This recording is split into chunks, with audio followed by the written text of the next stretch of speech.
Man, what is happening, my YouTube family? Of course, it is your boy B New. I'm coming at you on this Monday. And first and foremost, as always, we want to send out positive vibrations and blessings to anybody who could be listening. Now, with all that being said, we know that the Los Angeles Lakers were in action on Saturday night, taking on none other than the Golden State Warriors. But before I jump right into that, we had a great Super Bowl on yesterday.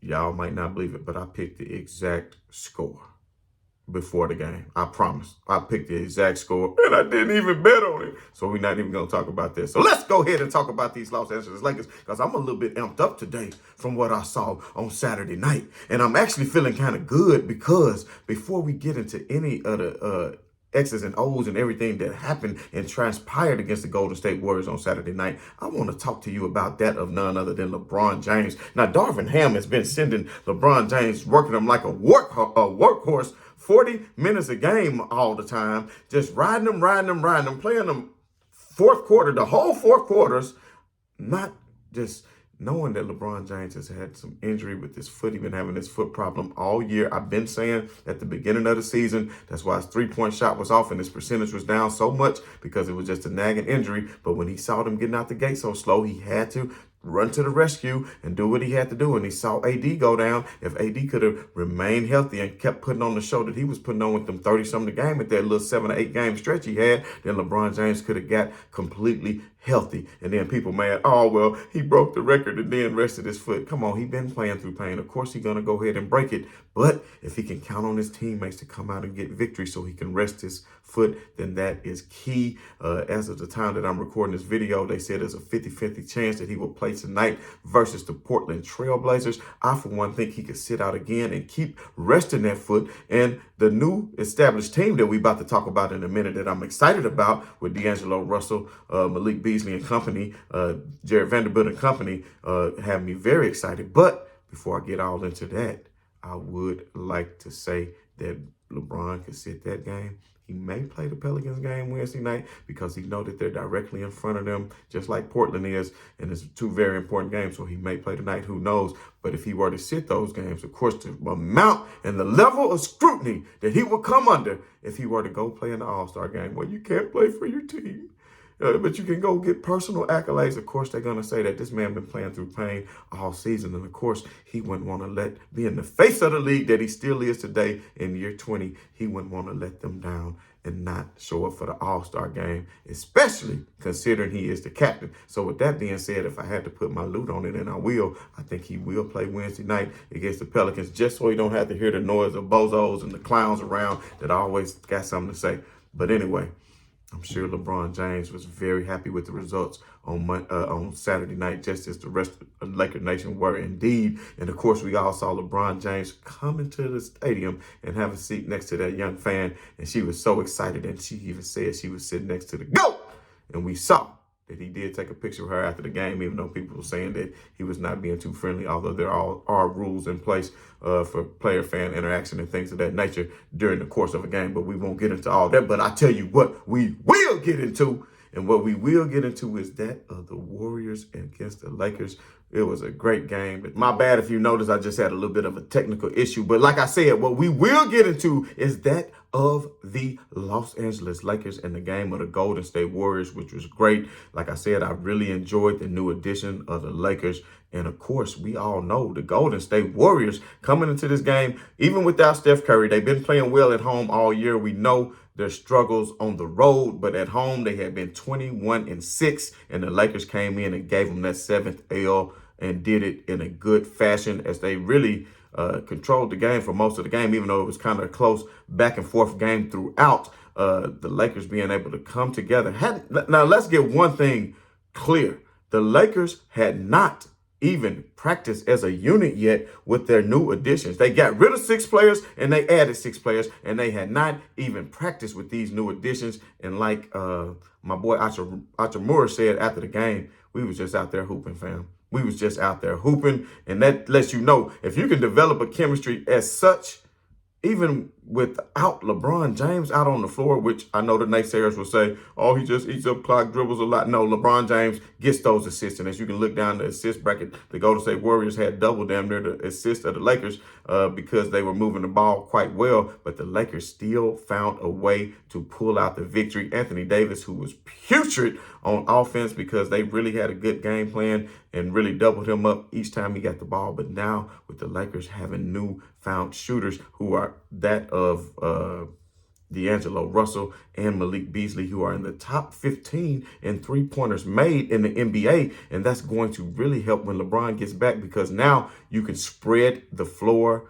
You can give LeBron room to operate, and Anthony Davis can play more one-on-one because if you come to double, you are going to get punished for it because you have a D'Angelo Russell who is capable of hitting threes, even though he was only 1 of 3 that night. You have a Malik Beasley who capable of hitting them, even though he was 0 for 6 that night. So I was starting to wonder, is Malik Beasley going to do like the rest of these players, come to Los Angeles and get caught up in the limelight and get too nervous? And, you know, let's hope coach don't go away from him too quick and continues to give him the opportunity because we know he's been shooting at a great clip, and that'll get under control. And I'm sure he has somewhat of some butterflies coming into Tinseltown, coming into the great Los Angeles, coming into Hollywood, and just seeing all the celebrities and everything riding on you. But, of course, that was an away game, so we won't say all the celebrities. But we do know there's still a lot of pressure going against the Golden State Warriors at Oracle because we know their crowd is always into it. But even though Anthony Davis did not have a big game on offense, he only had 13 points, but he had 16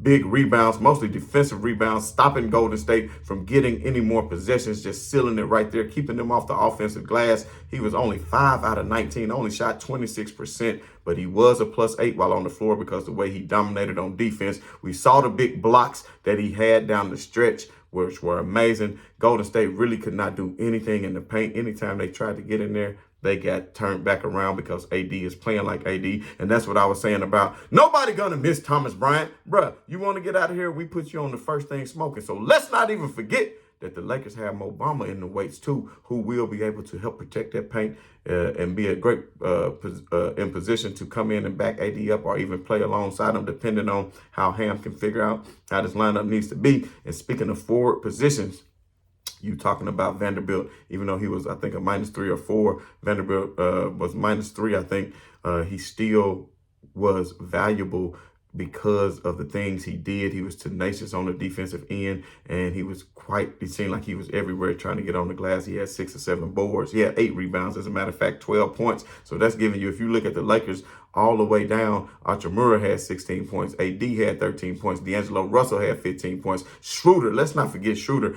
Big game for Schroder, 26 points. He's saying, listen, I want my starting lineup. He's trying to make a case for himself and say, you know what? Let me and D'Lo be the starting lineup, because if you check something out, they had a great plus-minus together, and they performed great down the stretch. And Schroder heaped big praises on D'Angelo Russell after the game, saying he was really the best point and pick-and-roll point guard in the league, which is saying a lot from one point guard to another. I think he's a great point guard in pick-and-roll because of his height and his ability to see over the defenses, whether they're blitzing or dropping back. He continuously makes the right decision, and it's going to be even better when he can get an opportunity to work and create with LeBron James. I'm very excited to see that. Like I said in the previous video, when was the last time LeBron James had a legitimate point guard? Schroder is showing that he can be, but he hasn't been able to do it on a consistent level. But he was finding AD on some nice pick and rolls as well. So with all that being said, of course, we saw the lineup was that of D'Angelo Russell, Schroder, Hachimura, Troy Brown, and Anthony Davis. Now you're wondering, when LeBron James gets back, will Schroder be benched for D'Angelo Russell at point? Or will D'Angelo Russell come off the bench? And I say it should be neither. It should be like they had it, them both in the backcourt, very productive. And then what you do is you take Troy Brown, no offense to Troy Brown, because then you have another great player coming off the bench. Let him get his role of what it is. Let's nail down the roles for these players, because what you would need to do is let Hachimura run that 3.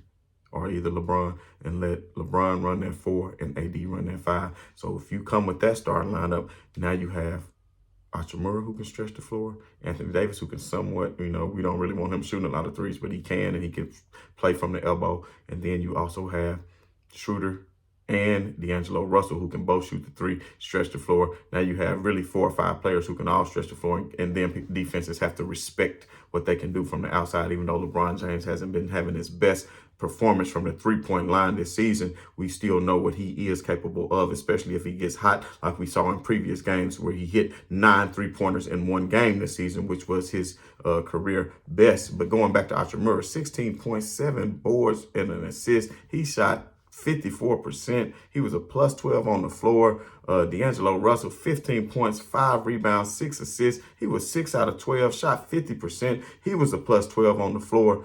He was only 1 out of 3 from 3, but that's 33%. We'll take that. We'll take 33% all day long right now because the Lakers, we all know the struggles that they've had with the three-point line this year. But Dennis Schroder, like I said, can't get enough of what he's been doing lately. And I actually feel, like I hate to go back to that quote of, bloodsuckers in the locker room or whatever you want to call Russell Westbrook. But what I would like to say is when you have people that's butting heads, and I'm not necessarily saying they seem from the outside looking in to have a decent relationship, but you never know how looking over your shoulder or dealing with the next person could affect one's mentality when they're going out, because it's not just a game. It's your profession. It's your job. It's your livelihood. It's how you put food on the table for your family. And that is, hey, people think it's not a lot of pressure, but it is, especially that. And speaking of that, did y'all see the podcast now with Kevin Garnett and Paul Pierce saying that LeBron James is the GOAT now, finally admitting it, because what he's doing is so unprecedented to be 38 years old and going to average 30 points per game. It's just unheard of. And KG even said, man, LeBron,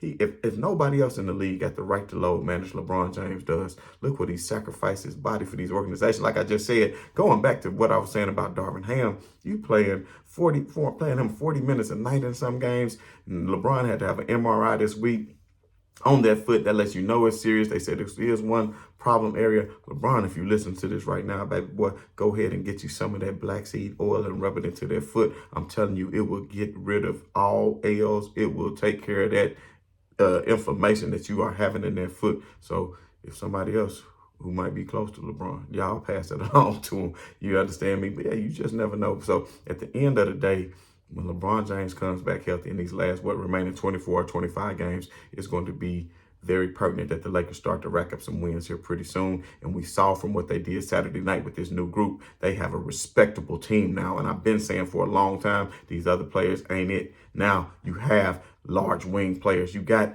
people that can come in and give you depth now. And that's what the Lakers have been sorely missing, because we all saw LeBron James was carrying a heavy load. Now he sees he has a real squad. I don't think he's scared of no Phoenix and no KD. They ain't even got a bench.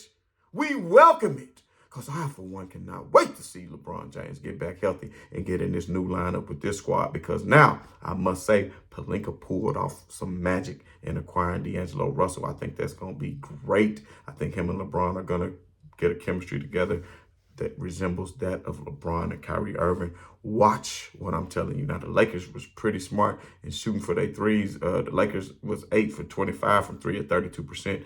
Respectable, but the great defense that they played, holding Golden State 12 of 44 from 3, held them to 27%. You had the great thing about D'Angelo Russell and Schroder were when they was getting caught in switches, they were playing excellent defense regardless. They was fighting through screens, staying glued to the hip. They held Klay Thompson to a horrible night shooting from 3. I mean, I'm telling you what, with AD defense, with the defense of Schroder bringing it up, putting defenses on point guards for the full court, I mean, I'm excited about what the Lakers can do. I'm excited about Hachimura. He's only going to get better as they continue to grow. Even if LeBron don't play tonight, I'm giving them the victory over Portland.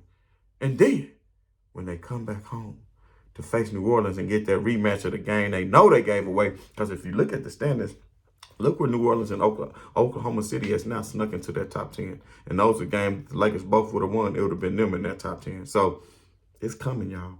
We're going to have to play them again and see them again, and that's what it's going to be all about. But now the Lakers going to have a real squad where LeBron James doesn't have to play all those minutes and just bear the heavy load of just having to lead the team and damn near everything in order for them just to pull out a victory on a regular season game in a damn middle of the night sometime in February that you might think is not important, but now is. So I'm telling you what, I still am not giving up hope. I know a lot of people said the Lakers couldn't pull off the big name trades or whatever, but I think they did an excellent job with the acquisitions that they got. You acquired two players that's top 15 in three-point makes this season. That is excellent. And D'Angelo Russell, who is fully capable of running the offense, as we saw the other night. We need Anthony Davis to stay healthy and get back to form. And if that happens, then you're talking about a dangerous Lakers team. So we're going to see tonight when the Lakers tip off against Portland. I do my best to live stream. If not, of course, for sure at 100%, we'll have post-game analysis in the morning for yet another Lakers victory. Man, it's been your boy B New. I just want to say right on to the real